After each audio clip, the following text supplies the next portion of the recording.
Aujourd'hui, la part des étrangers dans la capitalisation boursière est aux alentours de 21%. C'est peu parce que sur les 21%, 20% c'est des investisseurs stratégiques qui ne bougent pas et c'est la participation de maisons mères dans leur filière tunisienne cotée. Banques, sociétés des boissons, etc. Donc c'est des participations stratégiques qui ne tournent pas beaucoup. Et 1% uniquement, c'est les investisseurs étrangers de portefeuille, donc qui ont le caractère d'arbitrage sur des fonds.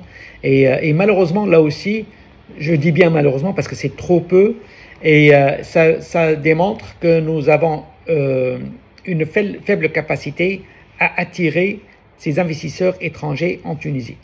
Aujourd'hui, l'investisseur étranger, quand il vient en Tunisie, il a 3 critères. Il a trois critères sur lesquels il va jouer. Un, c'est la facilité d'entrée et sortie.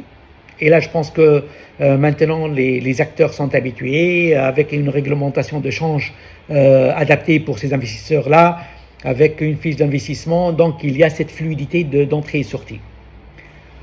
Deux, quand il entre, il est très souvent attiré par une diversité sectorielle, voire même un secteur bien déterminé. Et là, il ne va pas le trouver. Et 3, la capacité du marché à offrir une liquidité ou absorber de gros volumes s'il veut entrer et sortir.